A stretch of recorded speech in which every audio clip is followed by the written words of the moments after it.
ఆ చివరి వరకు కాత్యాయని వ్రతం చేసిన వాళ్ళకి జాతకంలో ఎటువంటి దుష్ఫలితములు ఉండనివ్వండి, ఎవరడ్డు రానివ్వండి, ఆ తల్లి యొక్క నయనాంబుధార అంటారు శంకర భగవత్పాదులు.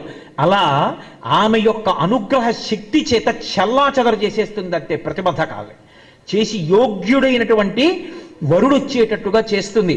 అందుకే అప్పటికి ఇప్పటికీ కాత్యాయని వ్రతం అంత శక్తివంతమైంది.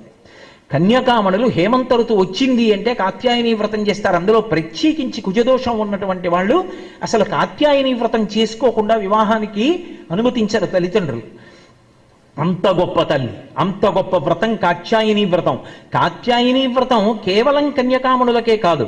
కన్య అన్న మాటకు అర్థం ఏమిటంటే ఇంకా పెళ్లి కానిది అని. ఆధ్యాత్మిక విద్య యందు అందరం పెళ్లి కాని ఆడపిల్లలమే. మనందరికీ భర్త ఎవడు? పతిం విశ్వస్యాత్మీశ్వరగుం శాశ్వతగుం శివ